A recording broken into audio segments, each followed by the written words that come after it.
मिथ्या साक्ष्य देना या मिथ्या साक्ष्य गणना आशय। भारतीय दंड संहिता की धारा 151 से लेकर के 200 तक इसको दिया गया है। तो न्यायालय जो है किसी व्यक्ति को झूठी साक्ष्य देने के अपराध के लिए केवल उसी दशा में ही दंडित किया जा सकता है उसी दशा में ही दंडित किया जाता है जब व्यक्ति विधि के द्वारा बाध्य हो। दूसरे शब्दों में अगर हम कहें तो न्यायालय प्रत्येक लिखित और मौखिक झूठी साक्ष्य के लिए व्यक्ति को दंडित नहीं कर सकता, केवल ऐसे मिथ्या साक्ष्य के लिए दंडित कर सकता है जो दंड संहिता की धारा में वर्णित प्रावधानों की अनिवार्यता रखता हो, उसी के लिए वह उसे दंडित कर सकता है। फिर है मिथ्या साक्ष्य देना। धारा 151 के तहत झूठा साक्ष्य देने का मतलब यह है कि कोई व्यक्ति सच बोलने के लिए शपथ या कानून के प्रावधानों से बंधा हुआ है, उससे बाध्य है, फिर भी वह गलत बयान देता है तो वह धारा 151 के अंतर्गत अपराधी कहलाएगा। ये जो बयान है वह लिखित भी हो सकते हैं और मौखिक भी हो सकते हैं। फिर है इसके आवश्यक तत्व। पहला है शपथ पर। विधि द्वारा जो व्यक्ति गलत बयान दे रहा है वो विधि द्वारा बाध्य होना चाहिए, सच बोलने के लिए बाध्य होना चाहिए, लेकिन फिर भी वो गलत बोलता है तो वह धारा 151 के अंतर्गत अपराधी होगा। असत्य कथन। जो व्यक्ति बोल रहा है वह कथन असत्य होना चाहिए, तभी वह मिथ्या साक्ष्य के अंतर्गत आएगा। फिर विश्वास योग्य न होना।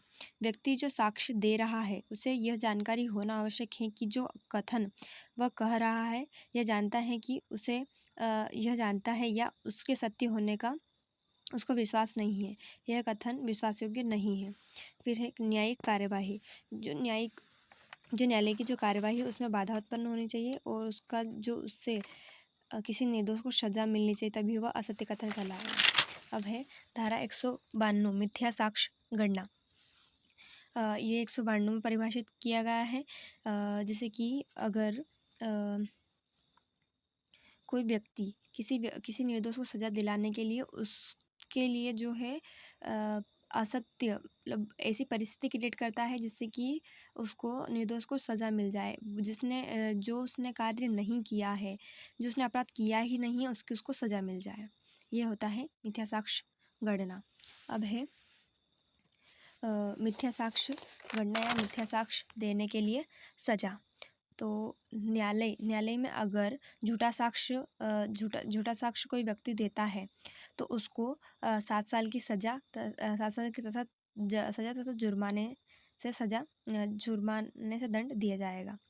जबकि न्यायालय के बाहर झूठा साक्ष्य अगर कोई व्यक्ति देता है तो उसको 3 साल की सजा तथा जुर्माने से दंडित किया जाएगा।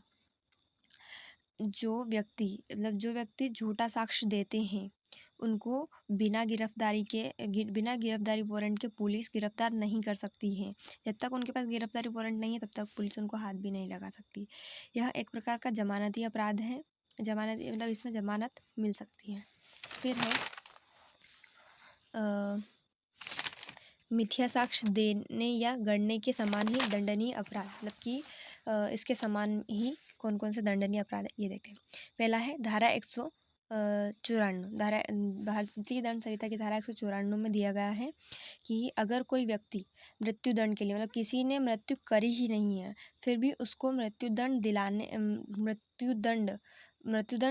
के लिए, मतलब किसी ने मृत्युदंड पाने जैसा अपराध करा ही नहीं है फिर भी कोई व्यक्ति उसको मृत्युदंड दिलाने के लिए अगर गलत बयान देता है, मतलब मिथ्या साक्ष्य देता है तो जो मिथ्या साक्ष्य देने वाले को आजीवन कारावास या कठिन कारावास हो सकता है 10 वर्ष के लिए, और जुर्माने से भी दंडित किया जा सकता है। फिर धारा 195 में एक निर्दोष व्यक्ति है उसको आजीवन कारावास या फिर 7 वर्ष से अधिक की सजा के लिए दोष सिद्ध करने के लिए झूठा साक्ष्य देना। तो जो व्यक्ति झूठा साक्ष्य देता है उसको उसी प्रकार ही सजा दी जाएगी जिस प्रकार निर्दोष को आजीवन कारावास की सजा दी जा रही है। फिर है धारा 195 क में यह जो है संशोधन 206 के द्वारा जोड़ी गई है। कोई व्यक्ति एक अन्य व्यक्ति को उसकी हित वाला, मतलब अगर उसका कोई बेस्ट फ्रेंड है, कोई व्यक्ति एक व्यक्ति को उसके बेस्ट फ्रेंड के लिए बोलता है उसके बेस्ट फ्रेंड के लिए, हित वाले व्यक्ति के लिए और बेस्ट फ्रेंड के लिए के खिलाफ झूठी गवाही देने के लिए धमकाता है और उस व्यक्ति को 7 वर्ष से उस धमकाता है और उस व्यक्ति को 7 वर्ष की सज़ा मिल जाती है। तो जो व्यक्ति धमकाता है उसको भी 7 वर्ष की ही सज़ा मिलेगी। फिर है धारा 196, ऐसे साक्ष्य का उपयोग करना जिसका वह व्यक्ति जानता है कि वो साक्ष्य झूठा है, फिर भी वह उसका जो है उपयोग सत्य के रूप में कर रहा है, तो उसको उसी तरह सजा दी जाएगी मानो उसने असत्य कथन ही कहा है। फिर है धारा 197, मिथ्या प्रमाण पत्र जारी करना या फिर हस्तांतरित करना, उसके लिए भी उसको सजा दी जाएगी। धारा 198, प्रमाण पत्र जारी करना जो कि पता है कि वह सही नहीं है, उसको सही असत्य के रूप में उपयोग करना, ये भी एक अपराध है। धारा 199, ऐसी घोषणा पत्र जो साक्ष्य के रूप में विधि द्वारा ली जा सकती है उसके बारे में किया जाना कथन जिसका मिथ्या होना सत्य है। धारा 200, घोषणा करना जो किसी कोई व्यक्ति अगर ऐसी घोषणा करता है जो किसी महत्वपूर्ण बिंदु पर झूठ है, असत्य है, वह भ्रष्ट तरीके से उसका उपयोग करता है, भ्रष्ट तरीके से फिर सत्य तरीके से उसका उपयोग करता है, तो उसको उसी तरह दंडित किया जाएगा मानो उसने उसका दंड मिथ्या साक्ष्य का दंड किया हो। फिर है मिथ्या साक्ष्य देना व मिथ्या साक्ष्य गणना में अंतर। पहला है मिथ्या साक्ष्य देने के अपराध में अभियुक्त का समान आशय होना आवश्यक है और मिथ्या साक्ष्य गणने में के अपराध में एक विशिष्ट आशय होना आवश्यक है। 151 के अंतर्गत ऐसे व्यक्ति जो मिथ्या साक्ष्य दी जाती हैं जो शपथ पर सत्य करने के लिए बाध्य होते हैं और 192 में ऐसी कोई शर्त नहीं होती है। 151 के अंतर्गत न्यायालय या लोक सेवा को कार्यवाही के संबंधित किसी तात्विक बारे में राय कायम करने में भ्रम उत्पन्न नहीं होना चाहिए। धारा 192 के अंतर्गत यह आवश्यक है कि न्यायिक या लोक सेवा को कार्यवाही से संबंधित किसी तात्विक बारे में राय कायम करने में भ्रम उत्पन्न होना चाहिए। मिथ्या साक्ष्य देना किसी कार्यवाही की विशिष्ट तात्विक बात से संबंधित होना आवश्यक नहीं है, लेकिन मिथ्या साक्ष्य गणने के अपराध में यह आवश्यक है कि वह जो बात है वह किसी विशिष्ट न्यायिक कार्रवाई की किसी विशिष्ट तात्विक संबंधित है। 151 के लिए जिस समय मिथ्या साक्ष्य दे रहा है उस समय न्यायिक या फिर गैर न्यायिक कार्रवाई होनी चाहिए, चलनी ही चाहिए प्रेजेंट में, लेकिन 192 के अंतर्गत अपराध के लिए ऐसी कार्रवाई भविष्य में संभावना ही काफ़ी है। महत्वपूर्ण वाद है बब्बन सिंह वर्सेस जगदीश सिंह।